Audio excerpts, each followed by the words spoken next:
Oh, hi. Welcome, everybody, to the second Come to the Dyslexic table. And this week we are talking about the invisible dyslexic. And we are lucky to have here three facilitators and two guests.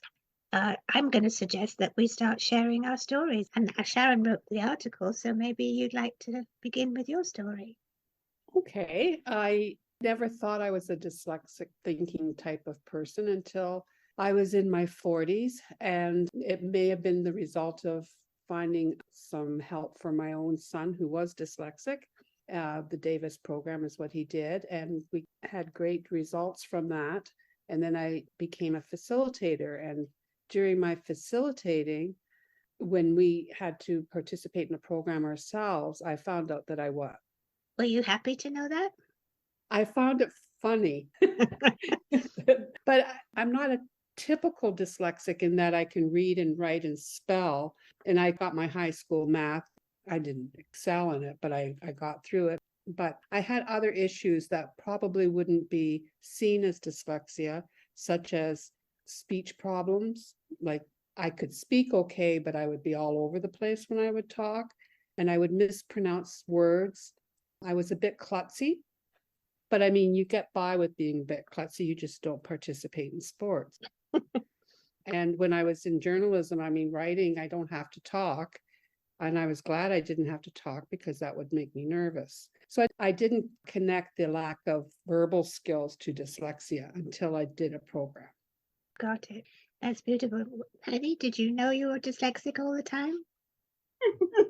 No, I didn't. My story is very similar to Sharon's in that I was looking for help for our son, found the Davis program.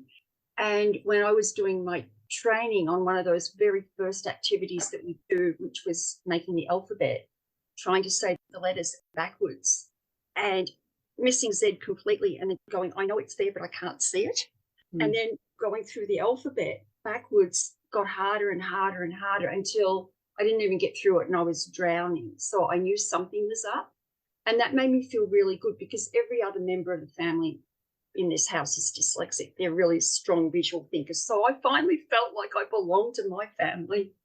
I wasn't a different one. But thinking back to school, like you, Sharon, I could read and write. And spelling could be quite creative, but you need some entertainment somewhere. And I guess for me, it was the fact that everything took so long and I had to read and reread things, and writing was difficult, getting those thoughts onto paper. I could talk about it as long as I could move my hands, but if I had to write it, that was a different issue. So now fast forward, I've done my program, wishing all the time that it had been available when I was at school, because it would have made everybody, particularly my mum's life, so much easier because she was the main support. Got it. Emily, I'm seeing that you're writing something down. Do you want to go? Oh, I don't know where to start. You've got lots of stories.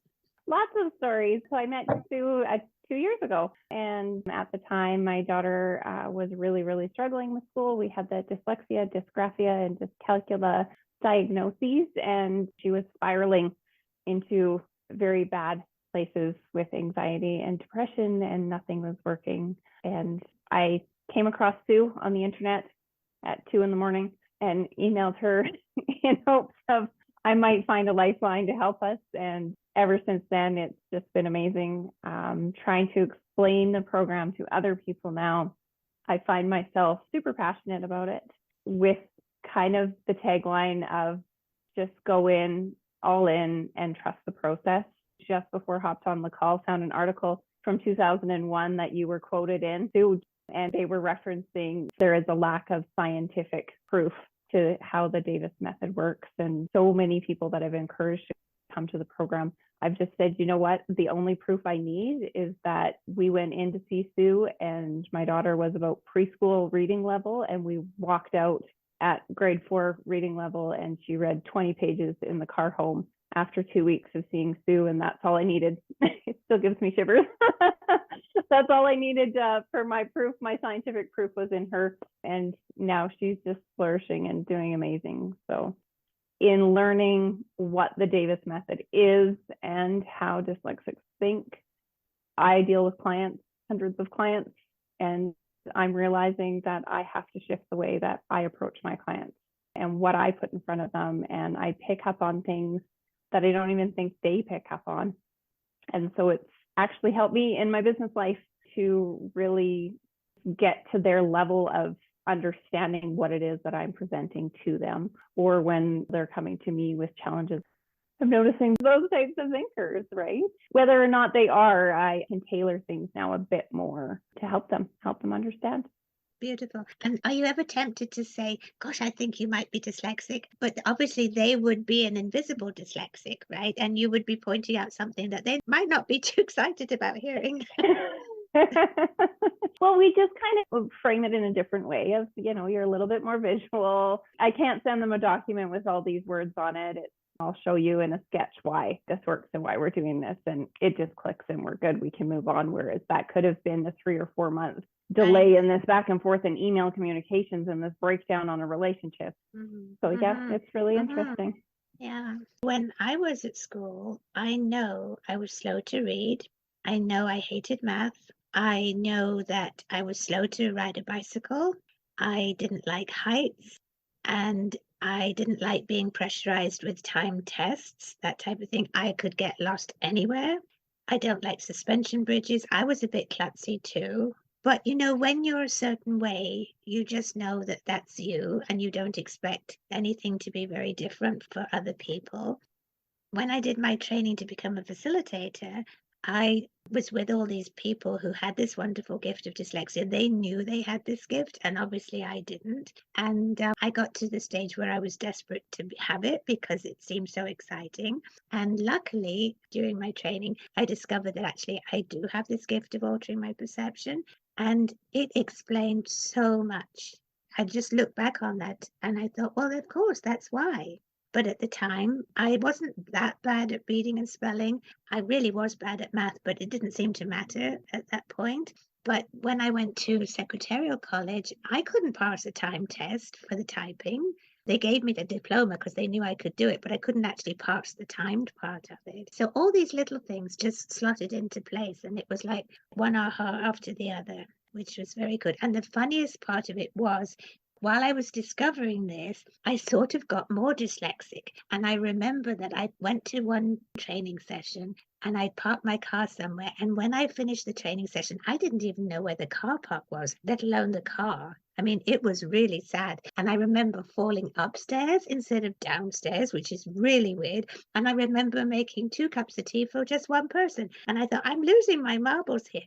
It was a little bit like I'd been in a pressure cooker all my life, and all of a sudden the steam was being let out, and and it came out in some very strange ways. But that was my discovery, that I had been an invisible dyslexic. Laura, do you have some thoughts on this one? No, not really, because our experience was so very different with Lacey. We discovered you so early, and it's just been such a gift. So you would have noticed the obvious things. Sharon, do you want to talk about the obvious things that people notice? Yeah, I think I shortened my explanation a bit too much with being an invisible dyslexic. Those are the ones that that they're intelligent, but they're not performing. So their grades aren't matching their intelligence. That was something that was commented on my report cards from grade 4 up. She's not working to her potential. And I never knew really what that meant. Looking back, I see that the problem was dyslexia, and I just didn't know I was dyslexic. What was your question, Sue? Sorry. You don't expect me to remember that. Oh, what would the characteristics have been that would have made it obvious? If the teacher had picked up that my comprehension was lacking because I didn't understand those sight words, looking back, that was very obvious because I misunderstood questions and things like that, even though I would know my material. So I would answer incorrect. When it's obvious, people see B's and D's reversing. They see people having difficulty with reading. They have difficulty spelling. They miss out words. They put extra words in when they're reading. Those are the obvious characteristics. And sometimes people can't tie their shoelaces very well. And there are some very obvious things. But when you have people who can just about muddle through with that, it's not so obvious, right? Right. My printing, I remember in grade 2 getting very high grades, except I failed printing. I got an F. I was horrified. I cried all the way home. I can imagine. How can you fail printing? I know, but that would be the coordination piece to True. be disoriented. True. Patty, what did you want to say? I didn't fail printing because nobody could read my printing. It was so small. We had those line books that you used, but they had the fat lines and the smaller lines, and this was a small one. And I think they got 8 lines of equal distance. So my writing was 1/8 the size of the smallest line, but they couldn't tell if I was right or wrong. But I was thinking while you were talking about the hidden thing and cues, I can remember we had those primers, I think they called them, with the shiny paper and a little story and a picture. I couldn't read them. The paper was just too glary. And so I would hide under the table so I didn't have to do it. That's truly invisible. But that brings us to the point that when we have these struggles, we do come up with some really good old solutions, right? And they make it even easier to be invisible. So we can avoid going to school. We can depend on other people. You do that. You're really good at reading. Tell me what it says, that type of thing. We can be the class clown and make a joke of it. We can concentrate like anything, which is totally exhausting. Denial, we can say, when we're reading something, no, I said that. We're really good at those, and that makes us even more invisible. Concentration, denial, dependence, class clown, and avoidance. That's right. You're going to say memorization? Well, that's how I got by up until high school, when you had to actually apply what you knew. Because I was good at memorization. I had somewhat of a photographic memory, and I would kind of take pictures of my notes and then answer questions. And the other thing, when you're talking about coping mechanisms, I would avoid university courses that had multiple choice in them because I couldn't do them. I would know the material enough to write an essay, which was my strong suit. So psychology I wouldn't take because there was too much multiple choice. And some children are so invisible that they never get tested anyway. The children who are more obviously struggling and they don't go into so many of those old solutions, they often get tested. And I think the official numbers now are 10 to 15% of the population have this way of thinking. But I'm convinced it's at least 30% because of the ones that don't get tested. The people pleasers who concentrate like anything and get exhausted, they might not be tested. But the ones who have so-called behavior problems, they might get tested. Do you notice that, Emily? Yes, absolutely. We see that in my daughter's class right now, where the teacher, they have a third of the classes on IEPs, so has been tested, and she would estimate about 50% of her class has something going on, most likely. That's huge. But how does a teacher cope with 50% of the class having this different way of thinking when they know nothing about it? Well, let's say not very well. But they're being sent into the classroom without the tools that they need, right? And do you find that some dyslexics want to stay invisible? Have any of you noticed that? Yes, until they get help. And then they become Ashley, who is now the class leader and the leader of her group and pulls up all her peers. And there's a couple other kids that have dyslexia as well, but they have had no help whatsoever and gone through no programs or anything like that. So she's the one that's pulling them together. And like her teacher says, she's got her tools in her toolbox. She knows how to use them. She's advocating for herself. And now she doesn't want to be invisible. But as Patty said, you go and hide under the table when you needed to read that piece of paper. I didn't find out until my daughter actually opened up after we saw Sue. But what she would do is spend her day in the washroom. And so because she didn't have behavioral issues, her teacher would just say, yeah, you can go to the washroom. And so that's what she did anytime there was something that she didn't know how to do, which was probably 90% of the day. Yeah. Wow. Until they have the confidence. And that was the biggest change for us, Sue, is that she was labeled with a disability. And then Sue made her see that it was a gift. And it was the greatest positive change that she could have had in her thinking around it. And then she no longer wants to be invisible. She's just like the social machine out there now. She can take anything on. If she's going into a situation where I'm like, well, I'm worried about, you have some time management issues. It's okay, Mom, I have 6 alarms set at this time. Here's going to be our check-in point. This is what we're going to do. So she's gained that confidence. I'm excited for Ashley. That's very, very cool. What about in the workplace? I mean, a lot of dyslexics want to stay invisible in the workplace, right? Yeah. Well, they might lose their job, but Exactly. they're afraid. It's a little bit like the original don't ask, don't tell. Yeah. Yeah. I can tell you a funny story about a workplace situation. Well, it's not funny. It's annoying funny. My son had a job, and previous to this job, he had worked in banks and he worked for an insurance company. Well, I guess with the insurance, there's a lot of things you had to know. And the supervisor took a dislike to him, and he was worried about losing his job. And he eventually did lose the job. And I said, well, why don't you play the dyslexic card and see if you can get some accommodations or something. All he had to do was get through reading all this legal jargon. Anyway, he did play the card. So then everybody was in a bit of a, oh, what are we going to do kind of thing. And so the human resources person went to his supervisor and said, well, he says he's dyslexic. She says, well, I don't think dyslexia has anything to do with this problem. And he was fired.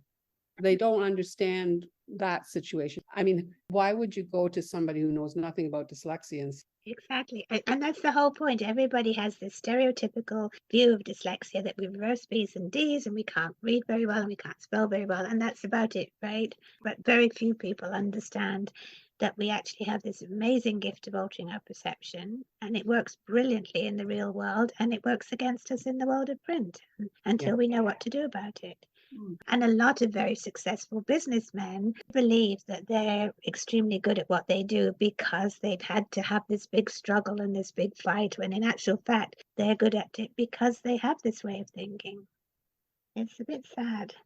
I guess I've got two questions here. First of all, what do you think your lives would have been if you had known earlier that you had this way of thinking and you had been able to do something about it? Do you have an idea of how it would be a little different? Career-wise, I don't think that would have changed. The biggest change would have been not putting so much effort into actually feeling like going backwards, because you put so much energy and effort and you're tired. And so you're too tired to do any of those other things that you're supposed to do in your childhood and your teens and going to uni. I think that would have been easier. Maybe I would have pursued a few other different interests as well. But I think the big thing would have been the confidence, right? It wouldn't have been a struggle, and I would have felt that I knew what I was doing. I think that would have been the biggest one. Good point. And we wouldn't have used half as much energy doing everything. We would have had to concentrate less, but we would have been able to focus more, if that makes sense.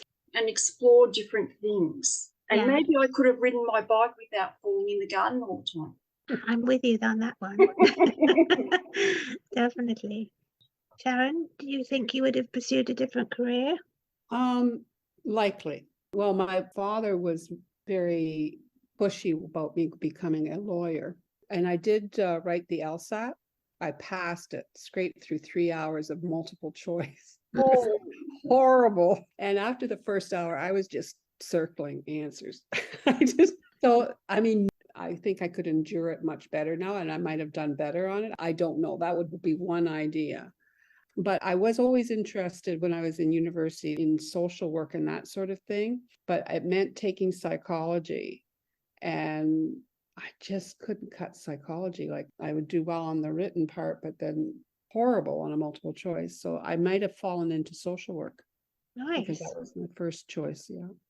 Well, somehow I managed to get the grades that would have taken me to university. I managed to get through the whole thing, and I dropped math as quickly as I could, and that didn't seem to be a problem. So I remember being a huge disappointment to my headmistress because she expected me to go to university, and we had the interviews in her office, and I said, I'm not going. And she said, why not? And I said, because I don't think I'd like it. I just absolutely knew that I could not read another book as long as I lived. I had had it.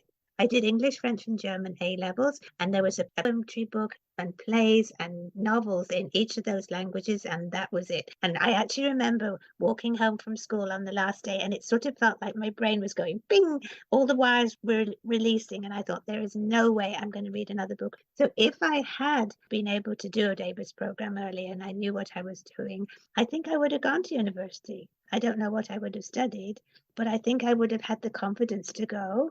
It's interesting. In a way, I don't regret a single thing, that I'm glad I'm doing what I'm doing now, right? So it did all turn out for the best.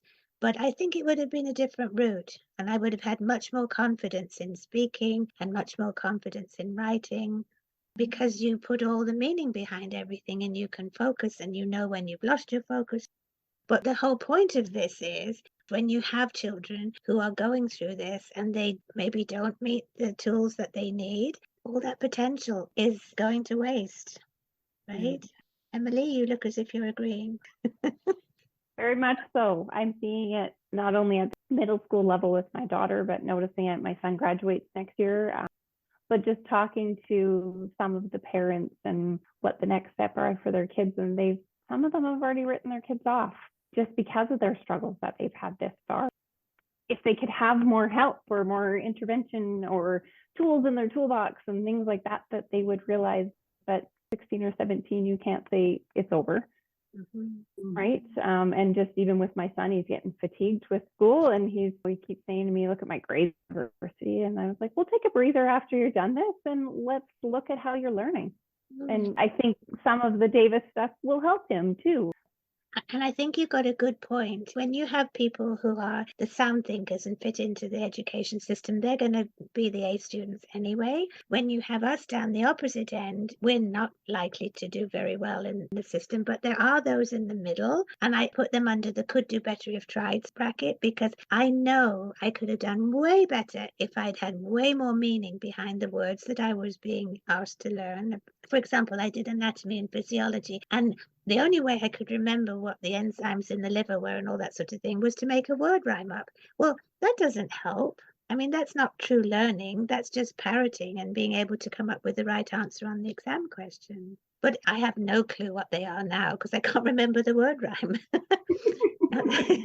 To learn by rote is to learn without thinking or understanding. And so many of us do that just to pass exams. Crazy, right? And those invisible dyslexic, because they can get a passing grade. That's how the teacher measures their learning ability, which is really not a measurement of learning at all. Maybe we should do a podcast on learning, because it is not what we think it is. So these people just they're lazy, or they're just not concentrating, or, they're hanging around wrong kids, or that's the excuse, right? Rather than looking at something else. I think that's a really, really good thought on which to end this podcast and take us into the next one. And just thank you to everybody for all your input. And maybe we should just send out a list of 37 characteristics on our websites. But if you do see somebody who is incredibly bright, they love learning, and yet something very strange is happening at school, try not to put it down to them being lazy or not being able to focus. Try and put it down to the fact that maybe they're not taught in the way they learn, and see if you can find a Davis facilitator in your area. We're going to do this every first of the month. Sharon is writing an article. It goes in our newsletter during the month, and then we have the podcast on the first of the next month. And we would love everybody to join us the 1st of June, and we'll be talking about cursive and printing and typing and how that affects people who have this wonderful way of thinking and learning.